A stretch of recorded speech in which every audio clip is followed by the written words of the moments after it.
one thing. Okay, we're back. Yes. Back for the first Got time. the intro together, Mm-hmm, right? mm-hmm, For mm-hmm. just for y'all, but we are back live. We did introductions. Talked a little about how we're doing. Y'all didn't hear that. You probably won't hear that, but just give a brief. How are you doing? I'm well. Okay.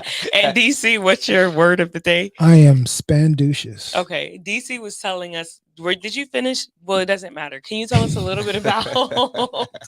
Can you scoot this over, please? Thank you. Tell us a little bit about what you do, who you are. Okay. What I do, I am a black male therapist. Okay.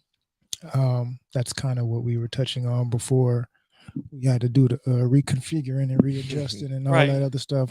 Um, but my point was that's what I do. That's not who I am. So being able to make sure that we understand the difference between the two and Yeah. allow ourselves to separate, understand that that's a hat that I wear.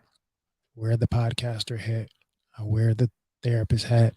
I wear the speaker hat. Yeah. I wear the trainer hat. Like I wear all these different hats, but that is not me. Who I am, um, depending on what questions you're asking, will depend on what answers you're gonna get. Right. But definitely, uh, the black part is important Yeah. to me in a lot of different aspects. So much so that I even challenge the black part as far as the title or the identity of black, one of many that was given to us. That's a Yeah. whole nother conversation, but that's part of who I am. Continuously challenging my growth, continuously trying to challenge the growth of others, nurturing others, working on allowing myself to be nurtured, and just figuring out my piece of the puzzle within this grand communal universe. Right. I love it.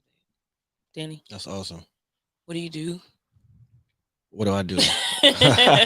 No, I mean, I would say I do a lot. I mean, I would put it currently under the entrepreneurship bucket. Yes. Mhm. If we had to put a label or a title over it, but I think it's more important than that. So, I do training as well. I am a co-founder of the Giants Den, which is a leadership organization for Black men. Mhm. Um, I work in nonprofit. Actually, I just had an interview to for grad school today, which I think went really well. And I wanted to go back into education as far as the counseling component of that. Congratulations. I appreciate that. Long time coming. I think it's the right time, for it.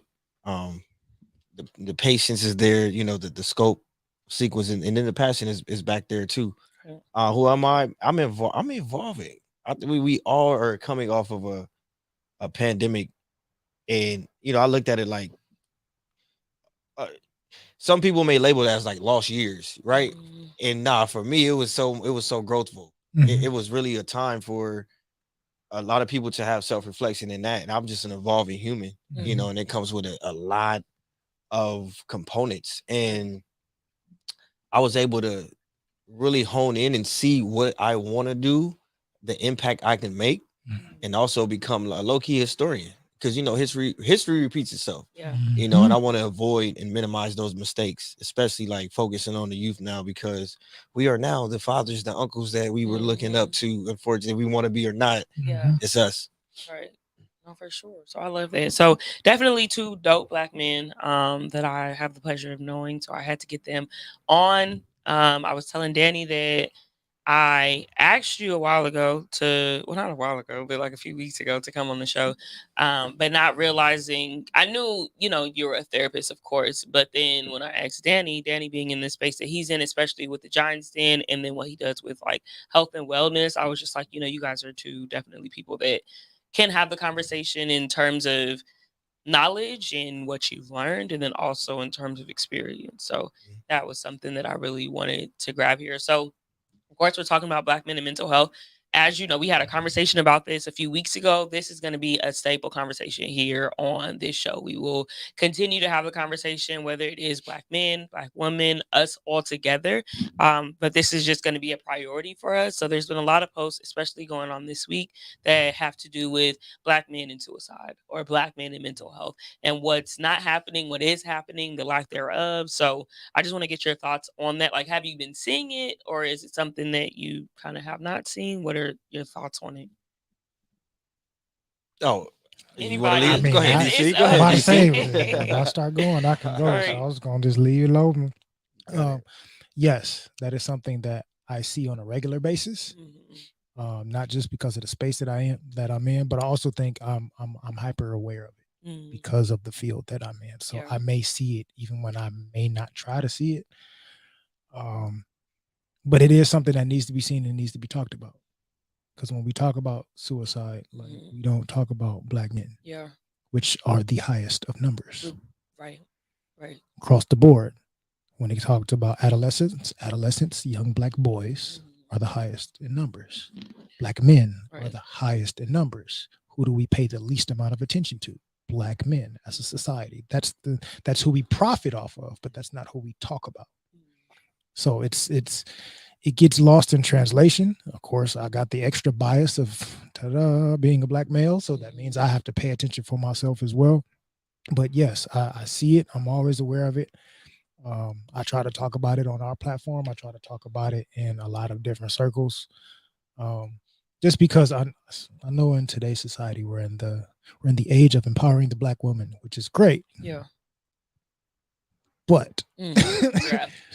For like sure. if we're going to empower our community, we have to talk about both sides. We have Yeah. to hold both sides accountable. We have to talk about the drawbacks and hindrances of both sides. So since we don't hear a lot about black men, I try to at least throw in just a little sprinkle of salt on the narrative. Just like Yeah. let's talk about our side too. Y'all can't neglect us, but also rely on us at the same time. Right. And I want to talk about what have your experiences been when you do talk about these things or when they are brought up, Mhm. whether it be in relationships with your family, workplace, friends, Danny, Mhm. or anyone could grab Yeah, it. no. And we're talking still, on the subject of suicide, right? Yeah. Or mental health, Mental health. whatever. You Yeah, just having issues, or whatever.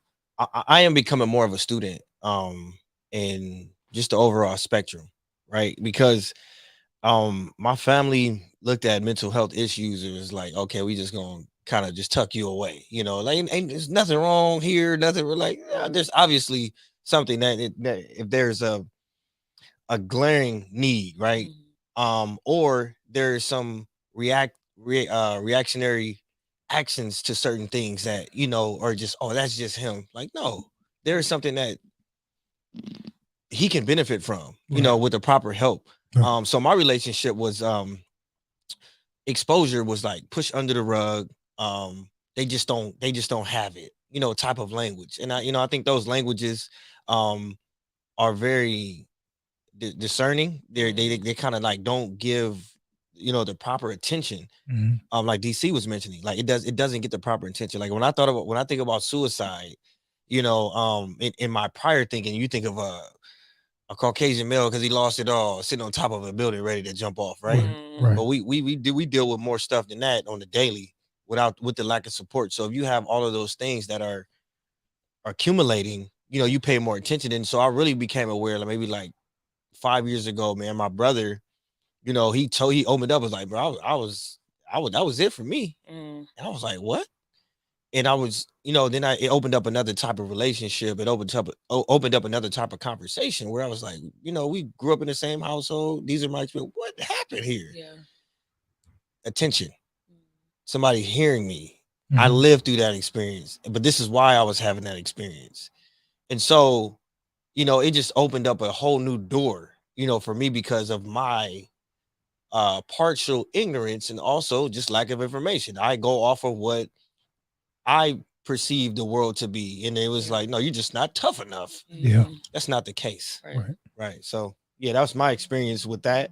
And I'm consistently learning, and so I can become more of an advocate and talk about it from more of an educational point, because I do want to educate people and we do need it. Right. Yeah. And I think it's interesting, and I get it because I think we as black people are often the ones who go from victim to advocate. We do that a lot. And a lot of the black men like yourselves that I hear that are becoming more aware of their mental health or going to therapy or doing, wellness things, there was no, at least what I can say that I've heard, there was no really experience where you guys were just getting that treatment or getting that therapy and taking it, But once you guys got into the space where you were aware and you became knowledgeable, you often became the example. Mm. And can you guys kind of attest to that? Deep breaths. Yeah. Um, I'll say for me, I've had my own personal struggles, which was my introduction to it. Like I can remember maybe late elementary school, junior high school. I can remember having ideations. Nothing drastic. I wasn't going to do anything, but I've had moments as a kid being in the bathroom, like looking at my mom's razor and like, what if I wasn't here anymore? Mm, Because I felt unseen, I felt unheard, I felt this, I felt that. Now, obviously, I, one of very few in the world, was able to get myself through my depressions and my struggles and all this other stuff and different transitions in my life, um, to where I can be an advocate for things now. To highlight when it comes to suicide, I think for in our community, how we may be the example and we don't recognize it. So when it comes to LA culture, when you think of LA culture, what are some of the things that come to mind that represent LA? gangs. Okay. When we think of suicide, what are some things that come to mind?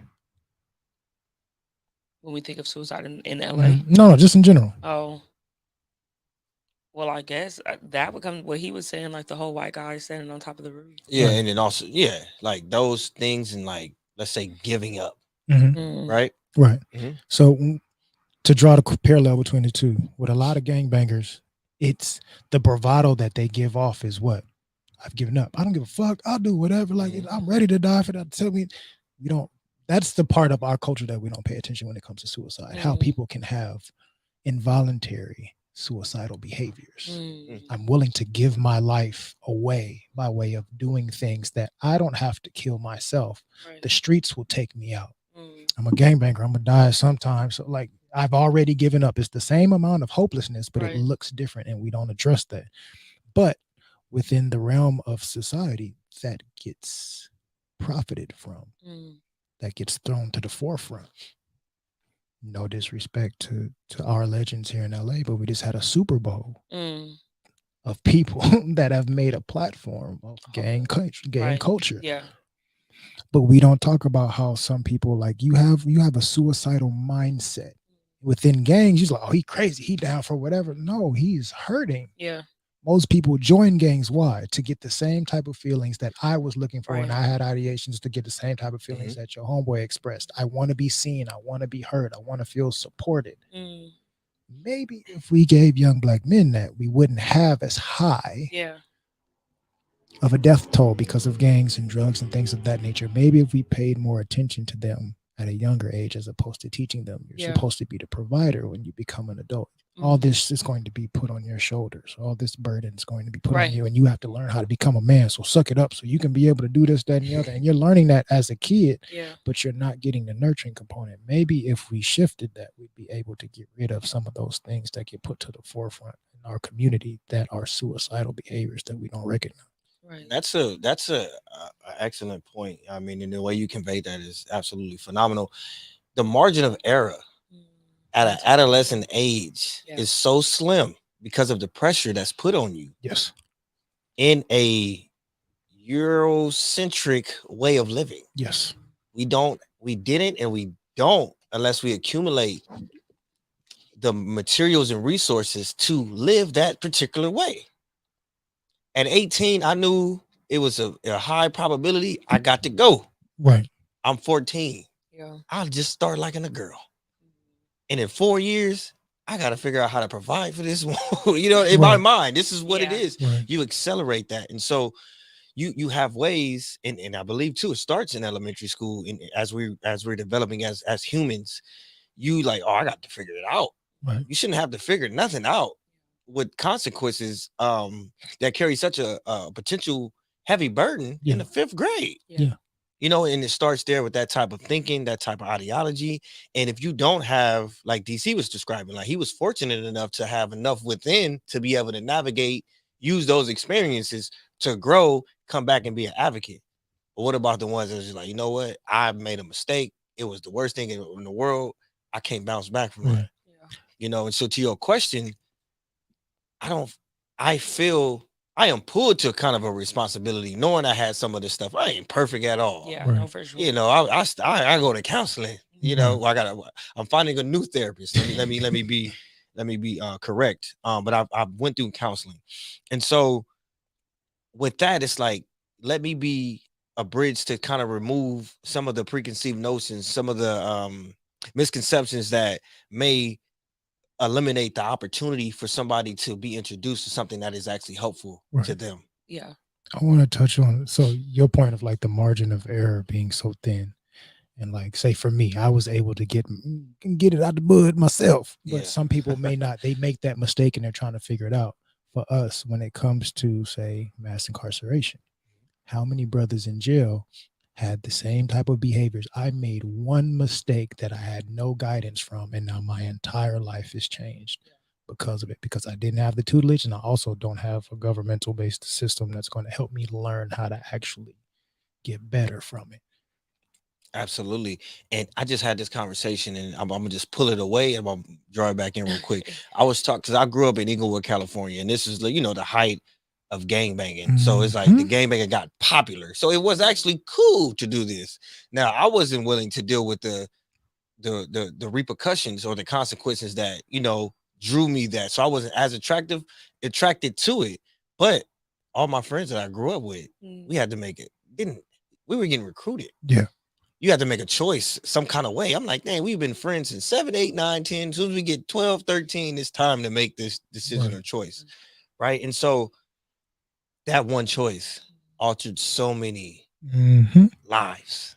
And a choice that you don't even understand the repercussions or the consequences of what this one decision was going to send you down the path. Yeah. So to DC's point, we're making these choices, and I'm not just like coming down on game, but we just using this as an example because Right. there's so Right. many other Right. things we could talk Right. about. People eating themselves into a depression and how Definitely. food, Yeah. plays a role. But I Hmm. just think about that because that's the example we're using. 12, 13, 14, making a decision and a choice that will alter your life forever, Yeah. Hmm. and it's that deep. And I think for me, as someone, who didn't have, I'm very open about it. I grew up in a two-parent household, lived in Carson, and Press the applause button. No. That is grew something up to be in the celebrated. church and all of that. So for me, and a lot of people that are in my spaces, right, when they're having conversations about the decision that was made at 13, 14, 15, or whatever, and then we see these men now who never got the opportunity or the space to change things, right? There is Mhm. somebody where you can have a conversation with them and be like, yo, you could have did this X, Y, and Z. But for me, looking on the outside, looking in, it's like, well, there was no group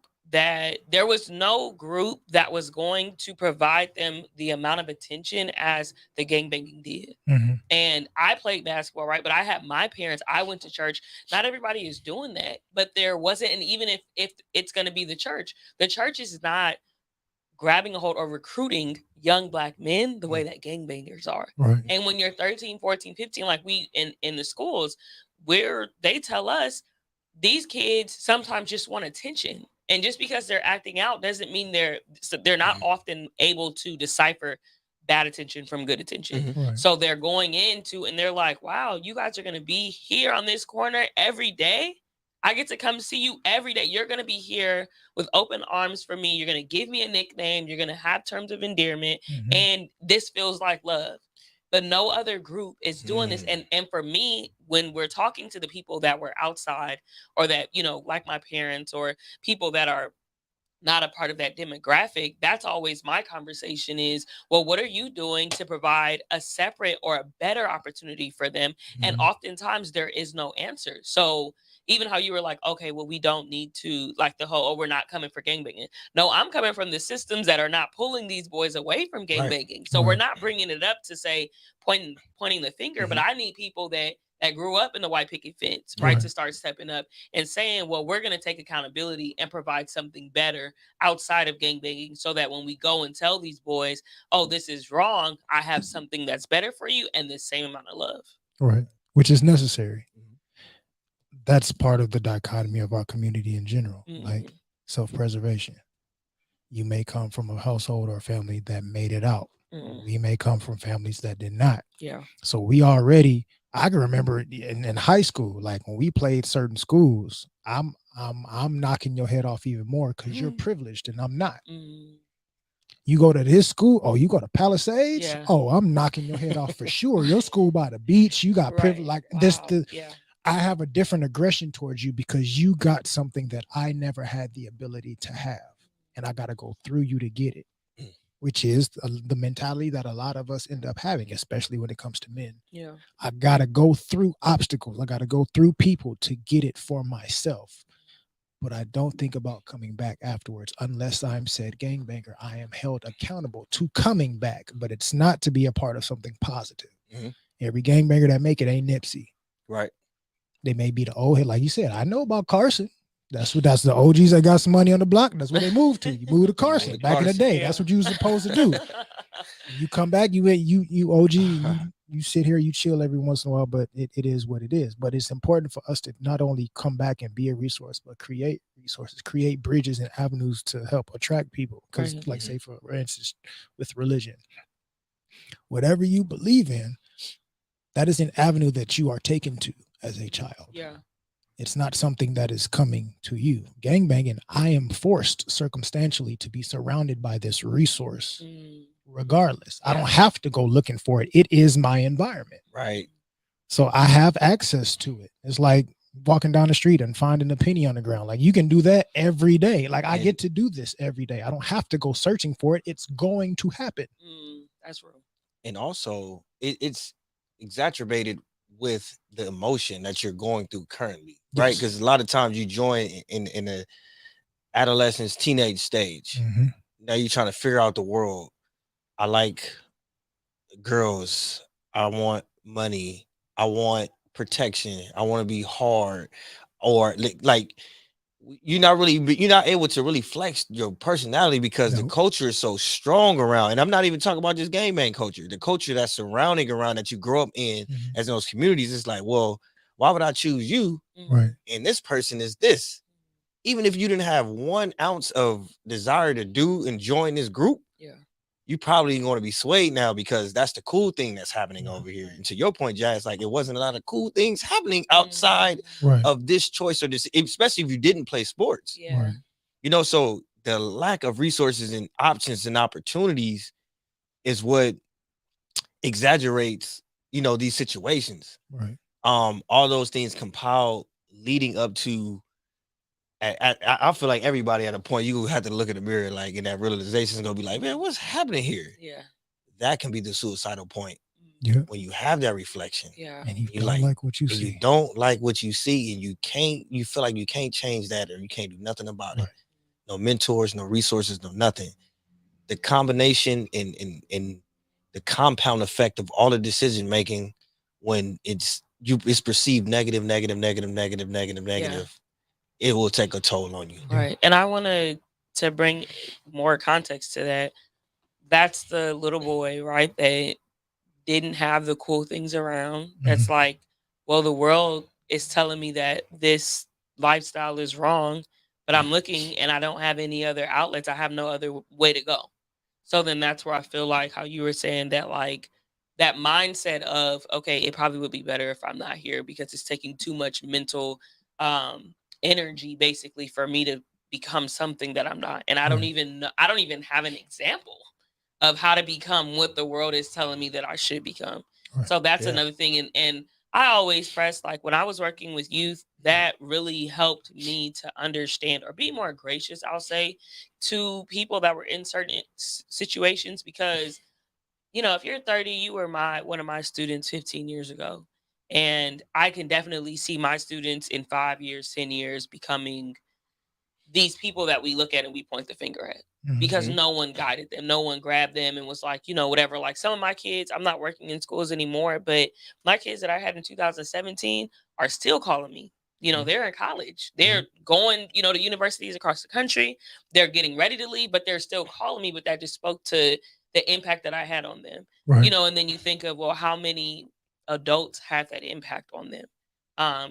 And it's probably very slim. And I think that's where we have to start taking ownership and responsibility to saying like, when are we going to start actually being, the example for these kids around? When are we going to start being the cool thing that they have to Right. gravitate towards? I'll say, when are we going to start being aware Mm, of what example we are mm. showing for these kids? Because you're an example, whether you want to or not, Yeah, Mhm. whether you right. know it or not. The True, old true, true. school Charles Barkley, Michael Jordan ads, I'm not a role model. Yes, you You are. are. Mm, Because somebody's watching you. You can tell them anything, that's real. but they're watching what you do. So when are we going to start being aware of that? Like, I'm glad you touched on like the culture of it earlier.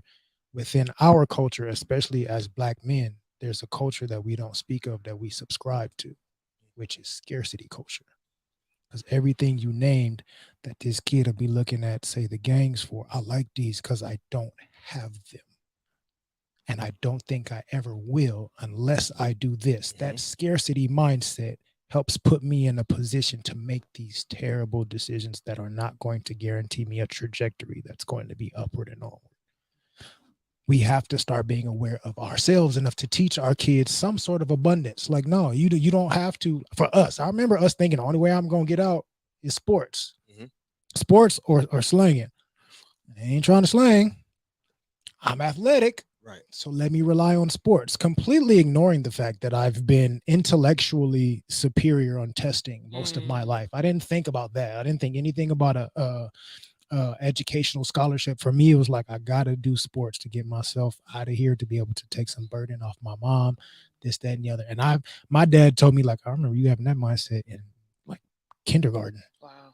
Like all my life, like your goal has been to get your mom a house. Like that's always been your thing. But so even for me, like you said, the decisions you make at 13, 14, 15, Mhm. I am here because of a decision that was made at 15. Mhm. So from birth, I've always been reminded of what happens when you make certain decisions, which created scarcity in me. Mhm. Because like my mom's only 15 years older than me. Like I gotta be aware. Like I can't do this. I gotta be aware of this. I gotta make sure I do this right to make sure that I'm already grown into a lifestyle of scarcity culture. And I didn't learn into my adulthood how far abundance can take me. Yeah. Mm, Being abundant to myself and then being an abundant resource to other people. But right, that's going back to the coming back part. right. We have to be accountable to what type of influence I am being for my community, for my family, for my people, for society. Bring your ass back. Mhm. Mm, Do something. yeah. I've heard this week alone. I've heard two different references of on different celebrity podcasts of like, here's a snapshot of like, bro, we are all making multi-million-dollar contracts. We can't. I think it was on I Am Athlete, if I'm not Oh, mistaken. J.R. J.R. Smith. Smith was Yeah. saying, like, Yeah. bro, we all got multi-million-dollar contracts. Why do we have to come to UCLA to play ball and practice in the offseason? Can't we buy our own? Mm, Another snapshot, a different post had all them DJ Khaled and all them Puffy in the same picture. More than $1 billion worth of money in yeah. one picture. Mm-hmm. What we What are got to they show doing? for it? Right. Mm. So For real. coming back is important. You are an influence, yes, Puffy. You have been an influence, but you've been an influence Mm-hmm. to grind culture, Yeah. hustle culture, which is Mm, scarcity. I gotta go get it because Right. right. that's not true. Right. So can you be a resource? Can you be abundant? Can you come and give back? That's something that we gotta highlight and pay attention to. What type of influence are you being, and are Mhm. you aware of that? Or are you just doing you and somebody else is following you blindly and you don't even know? Wow. I I want mean, to oh go no, ahead. go Go. on, go on. I'm No, just you go saying ahead. that was powerful. Yeah. And just real quick, I'm getting it back to you. You can come back from the scarcity actions and the scarcity mindset Mhm. Mm, in your thought process too. We all said thoughts become things. yeah. Come back, like that once look yourself in the mirror and say, like, okay, I can decipher through at this point, this was my mentality. That's why the decisions up to this point led to this. But now I'm coming back to reciprocity, like who I really am. As a kindergartner, Right. DC knew what was up. I gotta Yeah. get moms a house.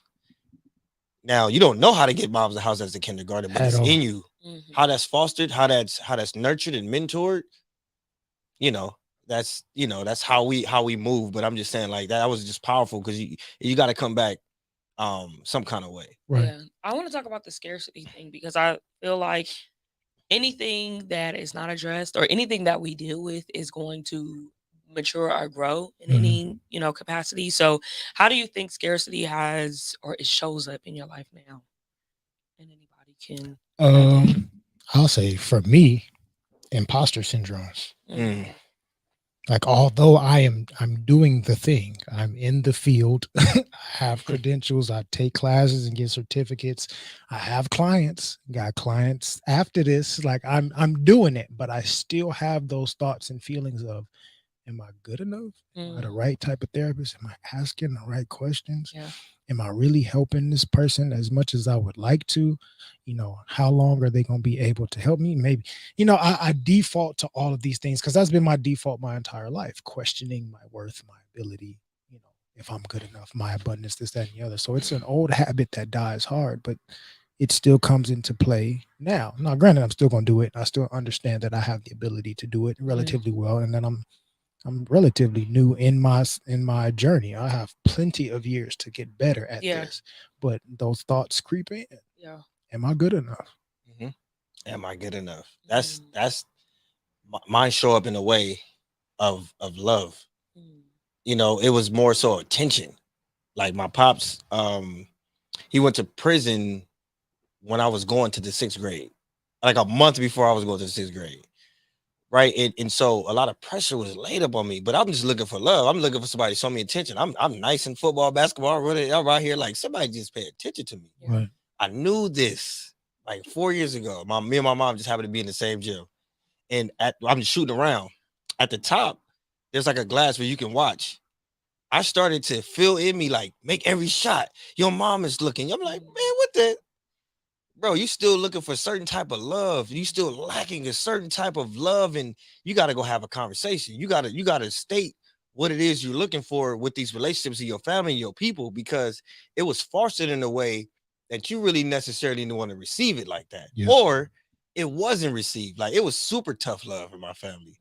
They not praising you. Ain't I mean they proud. You get a clap, but in that process, you ain't get no support No. until it happens. Then it's like, oh yeah, we had the graduation. But y'all know what I had to go through. Right. right. I wouldn't eat for 3, 4 days, and I was Right. out here Right. grinding to do what I'm doing. So that developed a mindset, and that just what I did was place like an embellishment on my own scarcity. Now I had to go out and get it because I knew I was gonna get the love and the praises from the results, Mhm. and I started to lack appreciation of the process and giving myself credit for what I was doing in the journey. The journey didn't matter. It's like I got to it. None of that shit mattered after I previously did, Yeah. Yeah. what I did.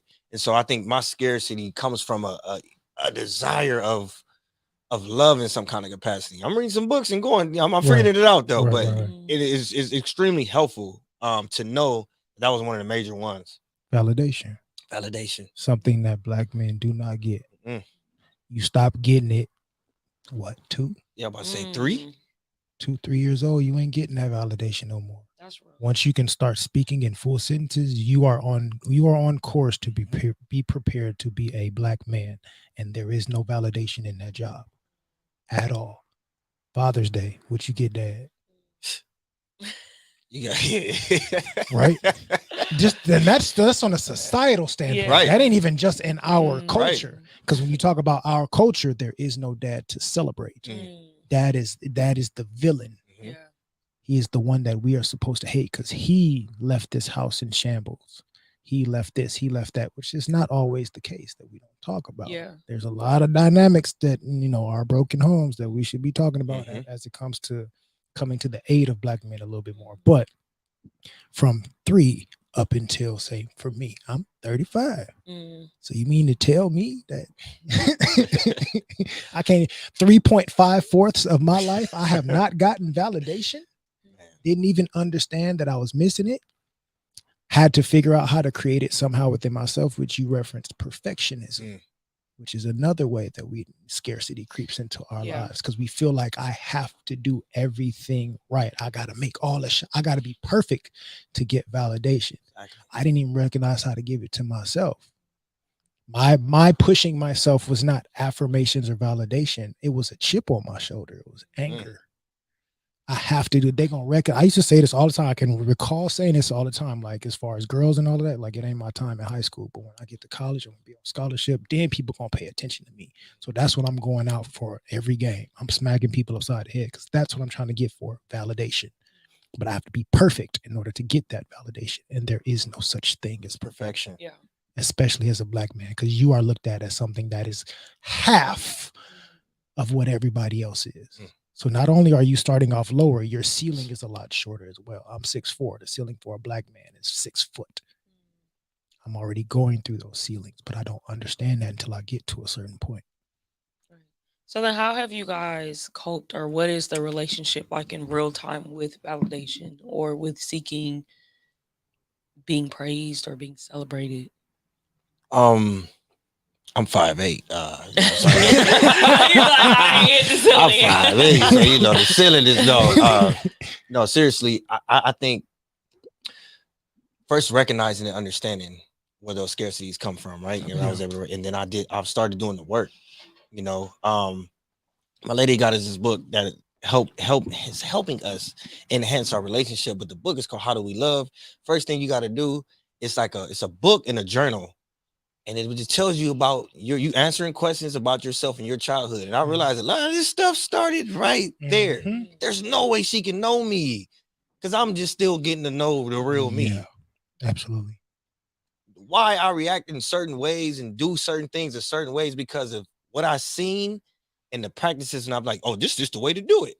You can come in and fold a towel one way and it's wrong to somebody else. How you Right. folding the towel is wrong? Right. It's folded, right? Yes. You got to go internally. For me, I started really internally doing the work. Mhm. It ain't easy when you look at yourself in the mirror like, oh yeah, you ain't do what you said you was gonna do because you're still struggling with some of that validation. Right. We talked about it earlier, which find ways to be more graceful in yourself. Hey, Danny, you do a lot during the day. You got a lot going on. You need to rest too, because your body told you multiple times, I will shut down if you don't do Yes. what you need to Mhm. do. I understand that. I recognize that. And so I started to be nicer to myself and find ways to find validation in the things that actually matter, what I didn't think they mattered, Mhm. like resting, like eating correctly, what I feel like. So those things now I find fulfillment and joy, and I can place a harmony around it because I really I recognize it, and I'm willing to change those things because it's just making me better. Right. Right. So I mean that's where I'm at with it right now, and I'm still a work in progress for sure. Yeah. But the leaps and bounds of me being able to make those changes is because the recognition, and also along with help and resources from other people just wanting to go towards that trajectory. Yeah. And then the universe conspires and it's like, oh, take this book or do this and that. Mhm. And I just think it started working in that way. But I'm working towards recognizing and then also altering and knowing that that's a gradual process. Like you Yeah. Mhm. can't, my grandfather used to say, you grow a plant, you can't wait till it's grown and then try to bend it because it's gonna break. Right. Yeah. But if you nurture that plant to bend on the way up, it's gonna have a natural curve, and then Yeah. that's just what it is. And it was just like, oh, that just always stood out to me. I was like, you're right. So I can be as hard on myself because I've been doing something for I'm 35 as well, Right. that many years, and then be like, oh, I'm gonna change tomorrow. It ain't happening like that, Right. Yeah. bro. So I want to take a moment to go to the chat. Keith said, let me go to what he said. Something about, oh yeah, success causes thoughts of suicide as well. So we'll Mhm. tap on that a little bit, and then shout out to my mom. Shout out to my Perfectionism. dad too. Um, Shout out she to the said fam. not not my dad, not Jasmine Gates' daddy. And then she said, yeah, my dad is truly celebrated. And I don't like to think we celebrate that man. But yeah, and that's another thing too, where I'm always in conversations where I'm like, and I was telling you where like a woman kind of checked me one day and was just like, "No, you have good relationships with black men, but that's not every woman's experience." And Right. my thing is always, okay, well, if I'm allowing your truth to be present here, then you also have to allow for my truth to be present, and then we can politic on where there's differences and stuff, but I won't speak to the fact that y'all are the men who you guys are and that you guys add value, right? I won't neglect to speak about the fact that I have a dad, I have a granddad, my uncles and stuff are good men. Like I will always be, even if I'm the only one in the room, I'll be that representative of that fact. So shout out to y'all in the comments. If you are listening um, from whatever way, you can go to YouTube, comment. You can get on the app, the Good News Network app. You can comment there. And then I think if you're watching from Facebook, you can also comment on there. Mhm. But yeah, so did you want to touch on what Danny said a little bit, or can we move? Um, as far as the validation component, it's so many different Yeah, thoughts. Okay. it is. They come quick They for come me. quick. um, it's good that you were doing the work. I think part of validation for me is unbiased, authentic honesty From yourself? from all. It starts with me, Okay. because sometimes when it comes to, say, in regards to suicide, you're telling yourself a narrative, but that narrative is not true. So just like you mentioned, how do I fold the towels wrong? And that made me think. I was like, oh yeah, for us as Black men, we get a lot of expectation thrown at us that is not communicated and it's not inclusive. Yeah. So I have to validate and be honest with myself, like you said, I'm still learning me. She ain't got a clue about me, and I can't judge her based on something she don't understand. So allow myself to be more patient with her. She don't have a clue. She thinks she knows it all. She don't have a clue, because I don't have a clue, and I know more than her. So being Yeah. able to be honest with myself and have like that's it got to be unbiased. This ain't in my favor. It ain't in anybody else's favor. I have to be honest with myself to be able to give grace to myself and to other people and validate myself in that regard. That's how I validated me. Like just try to let that shit slide. Cause you just all right. I understand. I say this a lot. I understand that you don't understand. And that's what's keeping me from jumping down your throat. And this is in any regard. Like, I Right. understand that you don't understand. You'll understand at some point. And some people think that I may say that to like make myself seem as my intellect is superseding theirs. It's like, no, Yeah. it's not that at all. I'm not Right. condescending down to you. I have context that you don't have. And even when I try to communicate it, there's no guarantee that you're going to understand that perspective. And I feel like that's an easy thing to grasp. And I think a lot of times we don't know ourselves or look at ourselves. And that's why I'll say, even as Black women, where we go through our own struggles, right? And we're Mhm. not willing to say that these struggles have negatively affected us. And that's why we do not give Black men the opportunity to be open in spaces. But Mhm. I think, like I was saying, we as Black women have to stop believing that we're the pinnacle of emotional intelligence, that we're the pinnacle of healthy, because we're not. We're struggling and have gone through trauma too. So we Mhm. too need to heal so that we can better, be in community with y'all, and then vice versa. There's a multi-layered conversation that has to be had. But I think for me, and what I can say as a Black woman, is we have to really peel back some of these layers of thinking that we are the example of it, because Right. a lot of us, and it was funny because someone mentioned it to me like last episode. I was like, oh, I kept saying, like, I have toxic aspects, and I know I'm a good person and I Mm, do good things, but there's a lot of, and I think it's everybody, right? But we for don't sure. admit that we have these negative thoughts or these negative things. We just kind of parade around like, oh no, I'm this and I'm good Right. and I'm a mother and I've given life. And that's not always the truth. I think Right. Devontae, when before the pandemic, shout out to Devontae, the founder of Giants Den, but I had did the panel with Black men and Black women and about the disconnect between us. And one of the things he said was, he had mentioned his mother. I think I said, well, Black men, how do you feel like Black women have failed you? And he was like, my mom was there and everything, but there were some things that she didn't give to me. Right. Right. And, Mhm. and we as Black women would be like, oh my God, not your mother. Like, you can't say that. But it's Right. like, he's valid in saying where he, Mhm. as a Black young boy, didn't receive from his mother. Right. And we're just like, well, at least she was there. And it's like, well, can he at least say that he didn't get something, even though Right. she was, and still be appreciative of what she is, but It's at taboo. least say it, Right. and we don't give space for that. And that's part of the problem. Now I'm gonna be a little inflammatory. Hmm. Part of the strong Black woman narrative is the trauma response. Mm, It's not really who you are. It's a bravado that you put up yeah. to try to bolster yourself up on shaky legs. And you guys may not always realize that, because the Black woman is devoid of imperfection. Yeah. The Black man, he can never be perfection. We don't realize how we throw those narratives That's real. at each other. So But at least mom was there. At least she took care of you. She provided for you. Yeah. But if a dad did that, you would say he's not involved. Mm. Yeah, my dad was there, but he ain't really do all that. Like we can pick at dad for doing that same exact behavior because Yeah. dad is expected to be imperfect because he is a black man. But for mom, no, she is devoid of imperfection because all black women are devoid of imperfection. And that's how we approach things. No, that's not true. Human beings just like me. You have imperfections, man. My mom, love my mom to death.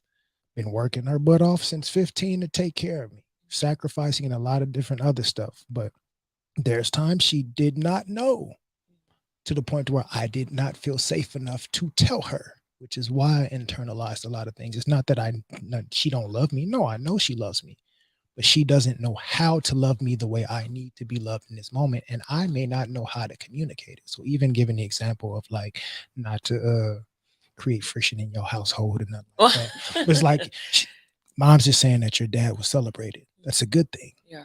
But are you celebrating him the way that he needs to be celebrated so that he understands he's being celebrated? Or are you celebrating him the way you want to celebrate him? That's All right. right. Those are things we have to ask in our Yeah. community, not just in black folk, but we are black, so that's what we're going to talk about. Right. Anybody history But you maker, have so. to ask, like, Right. how do Yeah. you need this? Right. Not how do I want it done? How do I want the towels folded? Right. The towels need to be folded. Mm-hmm. How can you do that? Yeah. Mm-hmm. I appreciate you for doing it the way that you know how. Absolutely. And I support you in either learning how to do it differently based on this or accepting that you're different is good enough. Yeah. But I have to give you validation and affirmation. And we got to have those conversations. Like you said, it's taboo. We can't do that. Yeah. We can't come to black women and be like, Mm-mm. you're not. You're not giving. What It's you're supposed it's to not giving It's- what it's supposed to give, ma'am. It's funny because we all have those things. We all human. give. And I went back even with both my parents, and like I told my dad, like, at like 15, I look up and it's not a lot to do. I probably would have tried to sell some thing too, brother. Right. I don't fault you for that. Right. Yeah. You got a chance to come back and still be involved and have develop a relationship. I labeled that we had I don't know, it was like a better conversation, and it was like a lot of gap and void. But then I talked to my mom, who I spent most of my time with. Mhm. Oh, you better not say nothing. Right. Because I did this, I did that. It was like, I'm appreciative. Yeah. I love you. I'm still gonna get your house. So you don't get on my nerves too much. I get your house. Right. No, but it was more so of like there was no way that I could say like, because she was like boasting. Take your son doing this and that for sure. But it was some things that I was like, hey, that valid. Now you speaking about a subject where I was out here maneuvering. I kept my son out of games. No, you didn't. I just didn't Right. want a game back. Yeah. Right. You know what I'm Right. saying? I was there. I was in the mix. Right. I just, hey, something tell me like, hey, brother, your personality, your traits, you're gonna end up dying because you go so hard on things. Right. Yeah. And so even with that, just sharing that, it caused like a type of discrepancy when I was just like, hey, I'm just only trying to speak my truth. Right. I love you. You did your thing. So I'm gonna do my thing for you. But that's not act like that it was all fulfilled. And then also allow me a space to tell you that I was missing fulfillment in these areas. And then Yeah. that's how we Right. grow. I can appreciate that about my mom. Mhm. Because my mom has always done that. Like my mom she will highlight her shortcomings. And even as an adult now, people be like, oh, you did a good job raising him. She'd be like, half of that is him. Because some of that, he did all that on his own. I was a latchkey kid. Mm. She worked graveyard. When I get home from school, I don't have nobody to help me with my homework. She sleep. I got to go to work. I got to figure out how to cook on my own or feed my, like she understood that and gave me credit for like, no, Yeah. that's him. I played a small role. I provided house and food and clothing. Some of that, I don't know where he got it from. He got it on his own. So I can appreciate my mom for doing that, but that's necessary. Yeah. I'm a 35-year-old man, and people will look past me to say, you did a good job, ma'am. And she has to deflect and say, no, that's him. I'm responsible for the first 5 to 6 years. Wow. I'm responsible for other areas, bits and pieces throughout that, but that's on him. 3/4 of this all him. Give him the praise. We don't have that often. Like your son, he's so great. He had a great mom. I tried to be a good mom, and I want the accolade for myself. No, give him the accolade for raising himself. We all make our own decisions. Absolutely. You want him to, you got to learn how to make better decisions. You preach that from a young age. Make better decisions. Then he makes better decisions and you take credit for the decisions that he made. Right. No, that is not your praise. Right. Give some of that to the person, but we miss out on that. Yeah. And see how that comes around full circle when we talked about the conversation, and I realized I was grown, realizing like, oh, why is this me just regularly? I shoot basketball all the time. Yeah. Those feelings occur. It was like it was never no validation to where it's like, and it wasn't a really more so about the validation of more so of like recognition of you've got to this point because it was something in you as well, Right. Right. And so no, it was great. Yeah, and I guess to what you guys are saying, right? If they're able to sit here and say, you guys are able to sit here and say things about your mothers, it's like so of course we as sisters, girlfriends, people in relationship, baby mothers have failed you guys in some capacity, right? Yeah. Like we have to understand that if their mothers, I don't want to say failed them, but we're not able to show up in certain capacities, that we too drop the ball on a lot of things. And I know, Right. like, even with I have one brother who's just super like clingy, like, and I'm the oldest sister, and I'm like, I feel like I'm the brother because I'm more like emotionally just like solid, like, that might be something that therapy, can help me with. Absolutely. But we'll talk about that another day. No, I'm Right. just It's kidding. not about me right now. It's about y'all. Deflection. Right. That's funny. But yeah, so my second brother. I have three. So he's the middle, but he's just like affectionate, right? So I remember one day, I don't know if we were sitting in church or something, and he's just like laying his head on me, and I'm like, "What are you doing? Get off me!" And I processed that like later on, maybe within the next couple of days, and I was just like, while I'm coming here, and advocating, this was years ago, but I'm coming and advocating for Black men to have safe spaces.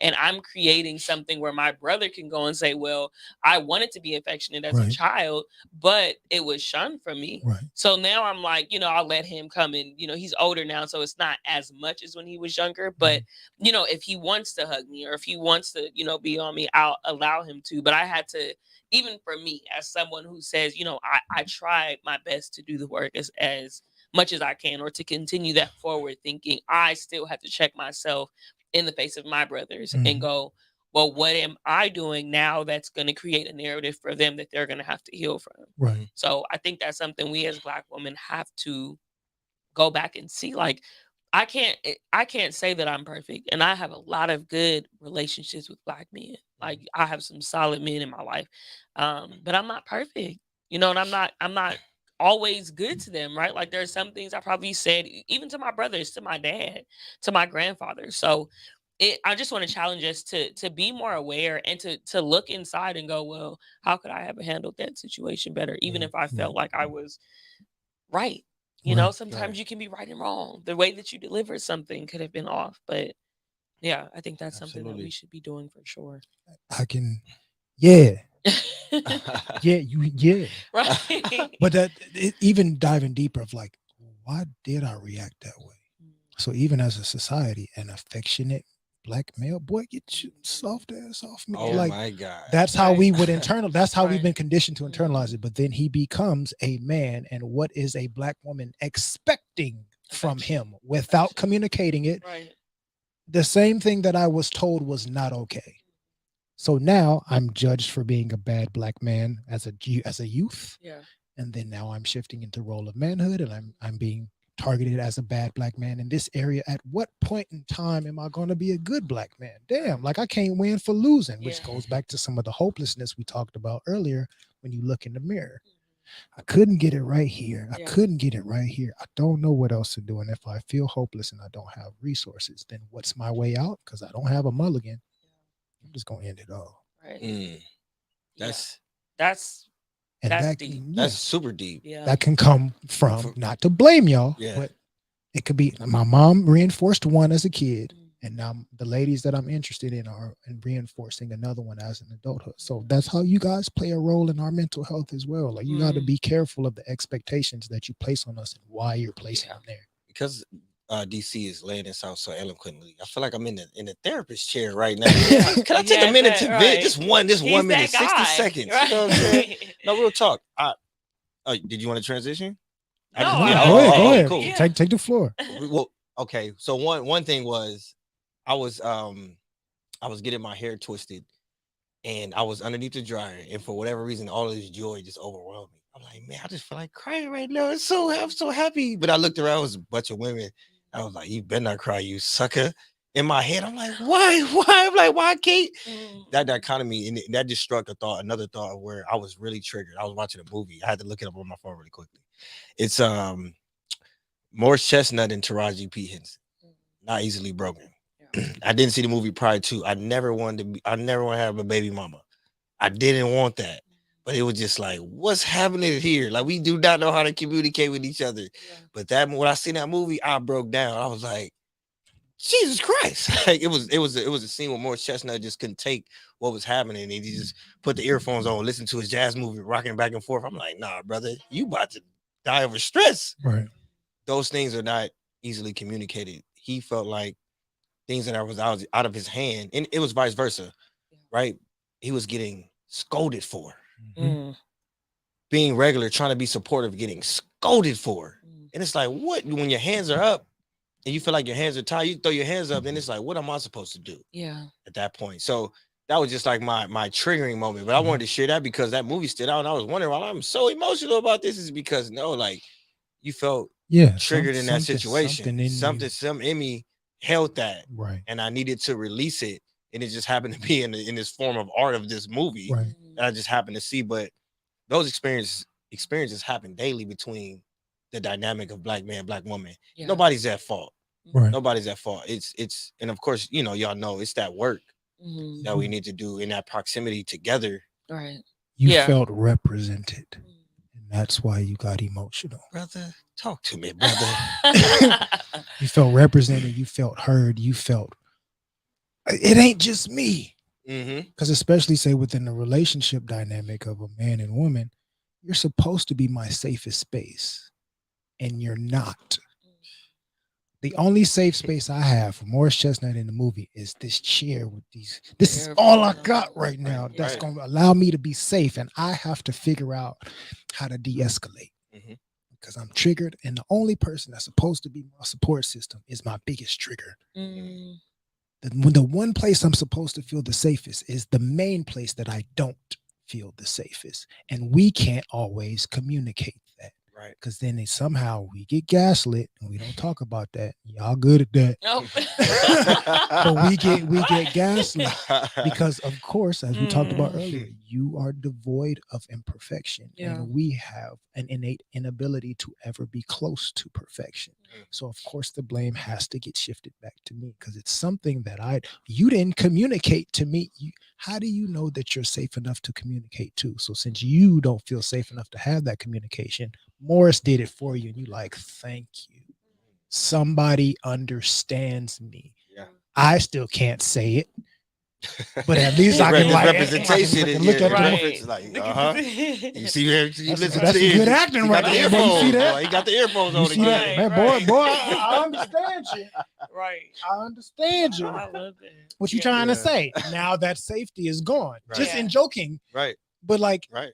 I'm trying to let you know something Mhm. inadvertently. What you trying to say? Aggression, safety gone. Yeah. Reinforce that you are not a safe space. So Mm. yeah, I'm just going. Right. I love that. Well, we're gonna get ready to wrap up. So y'all gotta come back for sure. You have to come back. Why'd you look Absolutely. at me like that? I mean, Yeah, it's no thing. You said it like I don't be Okay. here. I'll be here tomorrow. No, so we have right.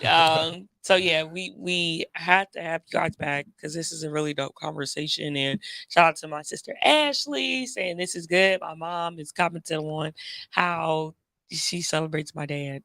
Um, yeah, but yeah, that's the marriage piece. That's a whole different conversation. Yeah. But yeah, shout out to them. My parents been married for 26 years, so um, yeah, and then Applause to shout out that. to just what'd you say? Applause to that. Yeah, Your parents so are dope. thank Yeah. you. Yeah, shout out to them. So, yeah, that's that. But let's some closing words or like takeaways from today's show. Oh, everybody looked at me, huh? I was gearing up. I like Um, to. well, Yeah, what you I doing can there? go Okay, since go I'm ahead. the yeah. So for me, it's what I said last week too. We talked about being busy and being single. But there was Charles here, who was of course a man, and then Christy was here, who was of course a black woman. But we were able to have conversations that don't necessarily happen across those lines. Mhm. Usually as black men and black women, we're talking Mhm. when there's a romantic element, or we're trying to get something from each other, or we have those conversations when we're already married and we're laying up with each other or in a relationship, whatever. So I want, for definitely the woman that I follow, I'm glad. I don't want to say I want. I'm glad that they were able to hear you guys, right? And in this space where no one was like, "Well, don't say that," or "Don't say that," like that's wrong. But they were just able to sit and listen Right. to what you guys have to say. And I really feel like these conversations will go and help mothers of boys, right? Mhm. Or wives to men, or boyfriends to girlfriends. Like it'll help them, because we're forced with having to be like, okay, well, wait. Once you hear something, if you're an intelligent person, you become accountable to withhold that information and to change your reality to that. So Mhm. I'm just glad that people, that I follow that may not have listened to you guys in Mhm. another platform were able to hear this today. No, absolutely. And first and foremost, appreciate the space. Thank you. Appreciate you, sis. Dope, dynamic all the time. Thank you. We started this conversation with the topic and undertone of black males suicidal numbers increasing. So I just want to say, black man, and just put it in the universe. You matter. Um, you're phenomenal. You have the ability to do the internal work to heal yourself, and whatever that looks like for each individual person. And black woman, you're doing a great job. As a community, we do. I mean, we know if you don't know the history, that's another show. Right. Dive deeper. That's just what I want to give. Dive deeper and like really do the work, because we got to understand, like, these youth, like DC said earlier, they watching, and whether we know it or not, whether we Mhm. want them to watch or not.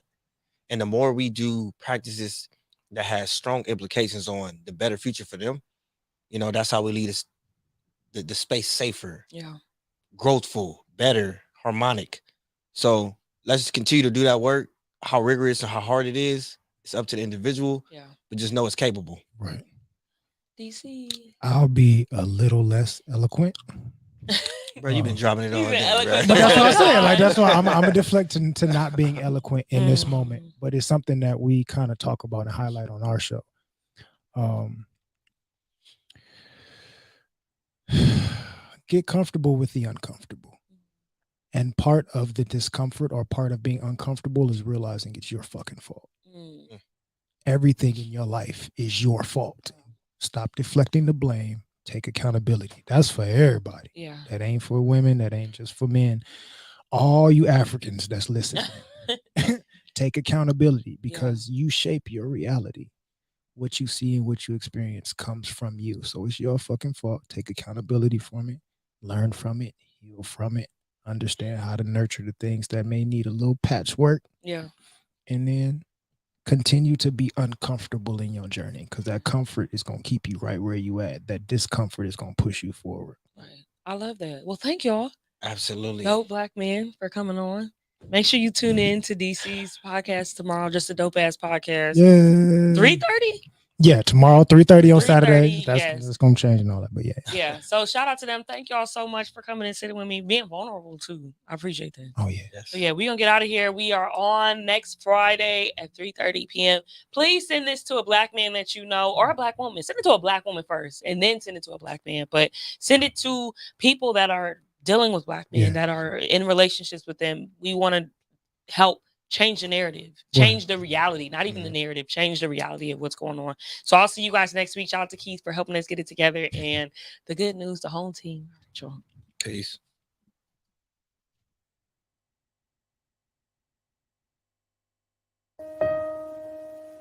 Without the power of God behind everything I do, I really am completely inadequate. I'm helping the culture. These guys are part of us as well. These guys are our cousin. I'm helping the